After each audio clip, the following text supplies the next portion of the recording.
요셉의 아들이 므낫세와 에브라임이죠. 요셉이 아버지 야곱의 축복 기도를 받게 하기 위해서 장남 므낫세와 차남 에브라임을 야곱 앞에 데리고 갑니다. 그래서 야곱이 오른손을 므낫세 위에, 그리고 왼손을 오른손 위에 올리도록 자리를 딱 배치하잖아요. 그런데 야곱이 손을 엇갈려 가지고 오른손을 차남 에브라임에게, 그리고 왼손을 장남 므낫세의 머리에 올려서 축복 기도를 해줍니다. 요셉은 야곱이 그렇게 하는 것을 못마땅하게 여기죠.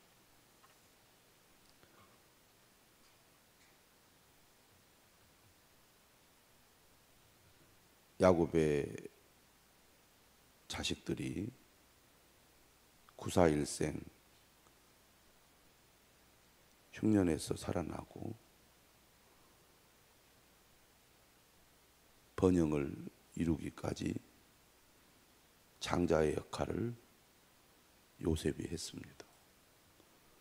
그리고 이스라엘 백성들이 애굽을 떠나서 광야로 와서 12지파를 정비할 때 레위 지파를 하나님을 섬기는 지파로 제외를 시키자 요셉의 두 아들을 각각 하나의 지파로 세우게 됩니다. 그만큼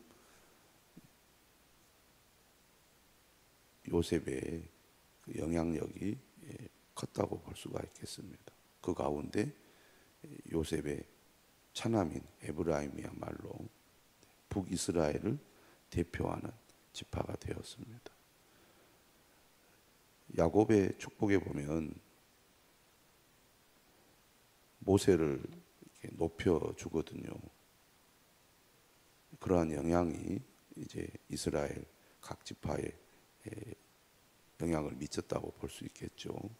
힘이 있는 지파, 영향력이 있는 지파라고 할 수가 있습니다. 그래서 우리가 호세아 말씀을 통해서도 북이스라엘을 에브라임이라고 지칭할 정도로 에브라임의 어떤 힘이나 영향력이 컸다고 볼 수 있습니다.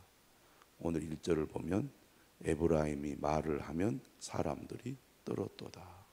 하나님이 높여주셨고 또 그만큼 힘과 영향력이 있었다는 얘기입니다.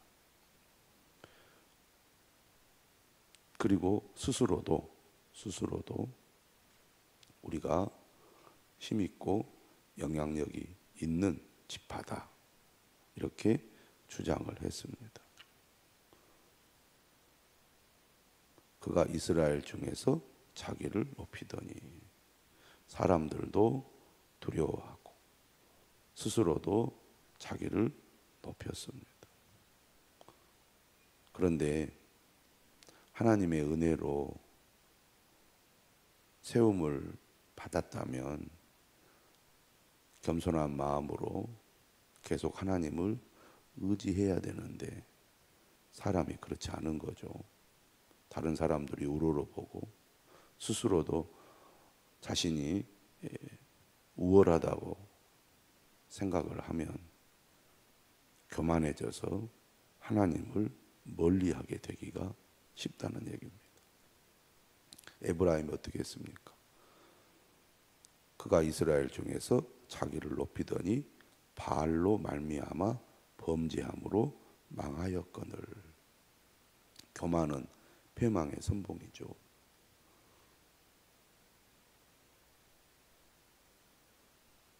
마치 자신이 하나님이라도 된 것 마냥 자기 뜻대로, 자기 하고 싶은 대로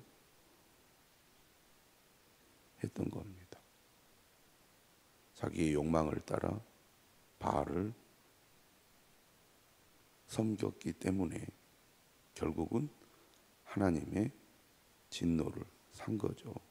망할 수밖에 없는 겁니다. 그런데 그렇게 망해갈 때 깨닫고 돌이켰으면 얼마나 좋겠습니까? 그런데 2절에 보니까 이제도 그들은 더욱 범죄하여 그 은으로 자기를 위하여 우상을 부어 만들되 자기의 정교함을 따라 우상을 만들었으며, 훨씬 더 우상 숭배가 심해지는 겁니다. 그것은 다 은장색이 만든 것이거늘. 그러니까 이 은으로 우상을 만드는 전문가가 매우 정교하게 만들었다는 얘기입니다. 그러니까 우상 숭배가 훨씬 더 발달한 거죠. 사람들이 그만큼 우상을 많이 찾고 우상을 만들다 보니 우상을 전문적으로 제작하는 사람들이 생기게 된 것이죠. 그들은 그것에 대하여 말하기를 제사를 드리는 자는 송아지와 입을 맞출 것이라 하도다.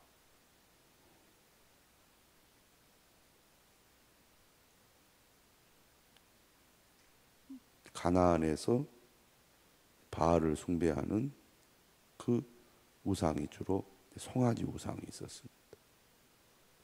또 여로보암이 제단에 송아지를 만들어서 숭배하게 하지 않았습니까?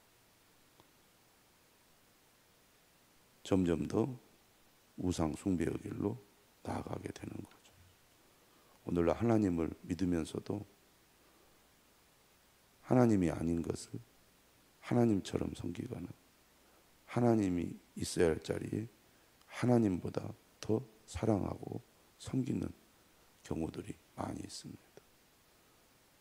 현대에는 역시 가장 센 우상이 돈이죠. 어떤 사람들은 가족이 우상이 되기도 하고 자녀가 우상이 되기도 합니다. 하나님이 주신 선물이죠. 돈도 그렇고 가족도 그렇고 자녀도 그렇습니다. 어떤 사람은 명예가, 어떤 사람은 취미가 우상이 되기도 합니다. 우상에 대한 열정은 대단하죠. 지금 북이스라엘이 바알과 우상을 섬기고 있습니다. 오히려 잘 되고 번영할수록 하나님의 은혜임을 감사하기보다는 잘 되고 번영했더니 더 열심히 우상을 섬기는 길로 나아갔다는 얘기죠. 결국 어떻게 된다고 말합니까? 3절, 이러므로 그들은 아침 구름 같으며 쉬 사라지는 이슬 같으며. 아침 구름이 무성해도 금방 없어지고 이슬이 내려서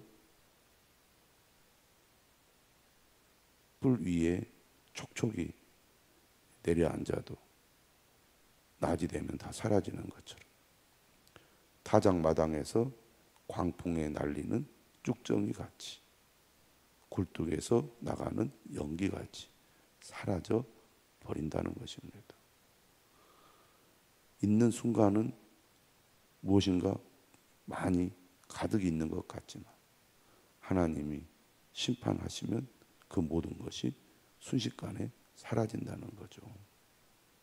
은혜 주시고 복을 주셨을 때 은혜와 복을 주신 분이 하나님이심을 알고 하나님을 온전히 섬겨야 하는데 마치 자신이 최고인 것 마냥 자신의 욕망을 따라 우상 숭배의 길로 가고 하나님을 멀리하며 결국 하나님의 심판을 받게 된다는 것입니다.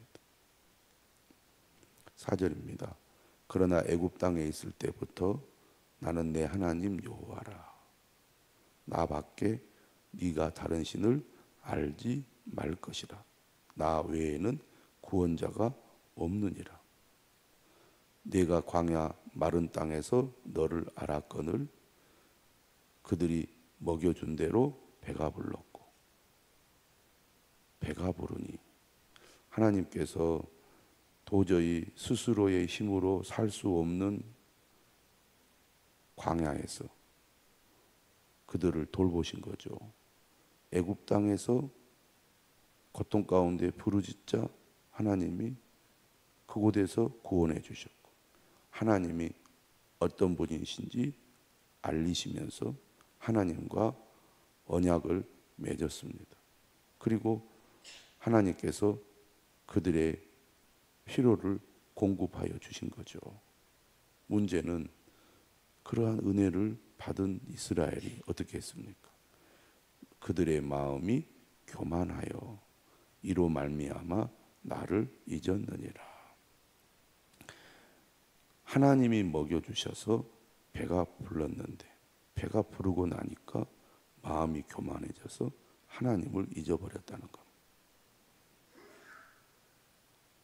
이것이 하나님 없는, 하나님을 멀리하는 사람들의 기본적인 마음입니다. 하나님이 내 마음의 주인이 되고 내 삶의 주인이 되지 않으면 방심하는 사이에 우리의 본성이 교만하다 보니까 나도 모르게 교만해져 버립니다. 눈치채지 못하게 교만해져 버립니다. 그래서 하나님의 은혜로 누렸다는 것을 잊어버리고 마치 내가 충분히 그런 능력이 있는 사람인 것처럼 착각을 하게 돼서, 그러니까 하나님을 무시합니다. 하나님 말씀을 듣지 않죠. 항상 내 식대로 내가 하고자 하는 대로 합니다. 이스라엘이 그랬다는 거죠. 하나님 어떻게 하시겠다고 말합니까? 맹수가 되어서 그들을 벌하시겠다고 말합니다. 7절에 보면 사자같이, 표범같이, 새끼 잃은 곰같이, 암사자같이, 들짐승같이. 우리가 동물의 왕국 같은 프로그램에서 맹수들이 먹잇감을 어떻게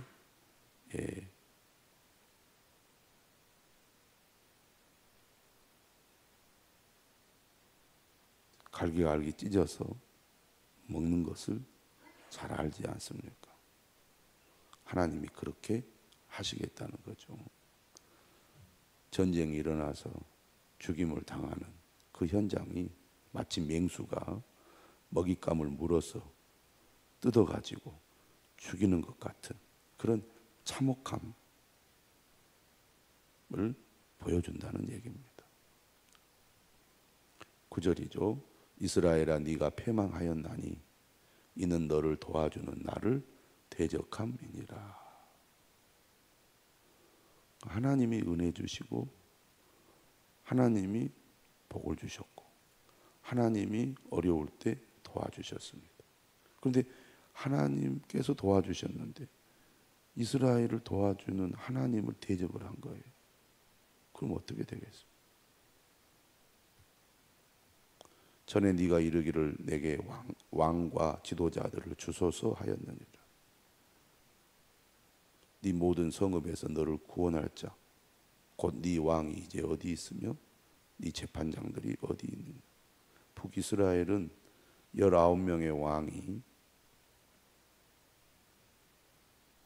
통치를 했죠. 왕조가 수없이 바뀌었습니다. 그럼에도 이스라엘을 책임지겠다고 나선 왕들이 결국 이스라엘을 책임지지 못한 거죠. 왕이 이스라엘을 보호하고 지켜주지 못합니다. 이스라엘을 지켜주고 보호해 주실 분은 하나님밖에 없는 거죠.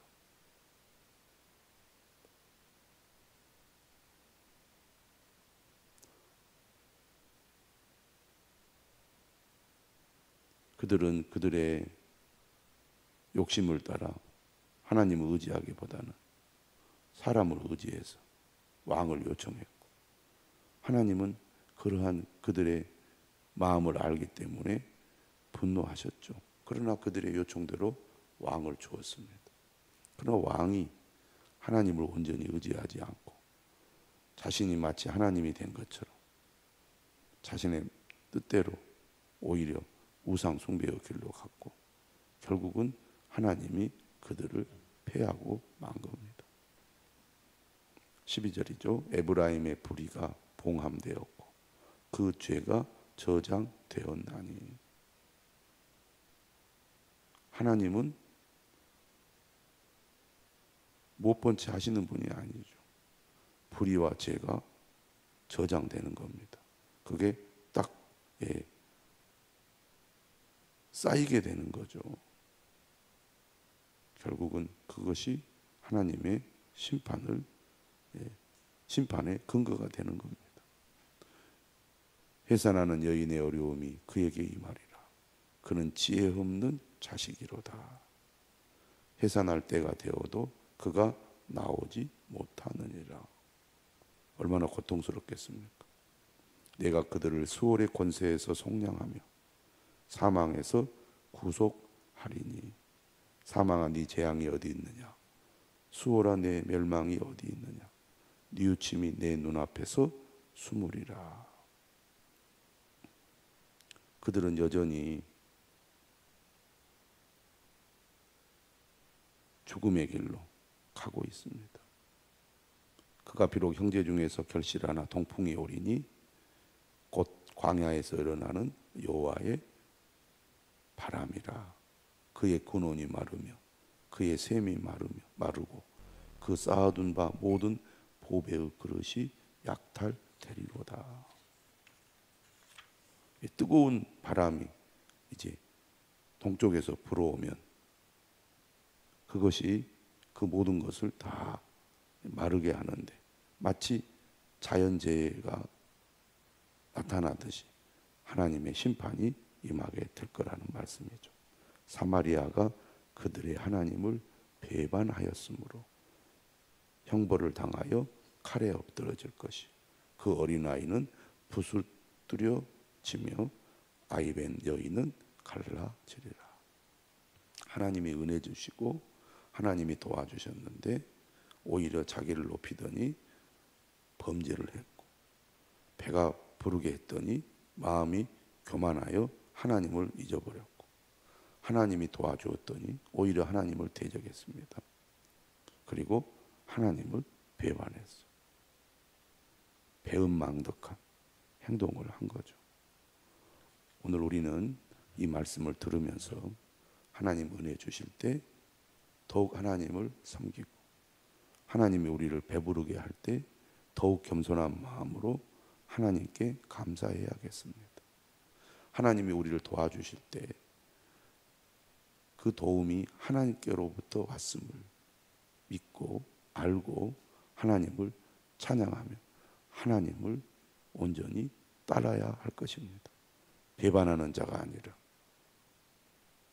하나님의 뜻에 온전히 순종하고 충성하는 그런 주님의 자녀들이 되시기를 주님의 이름으로 축원합니다.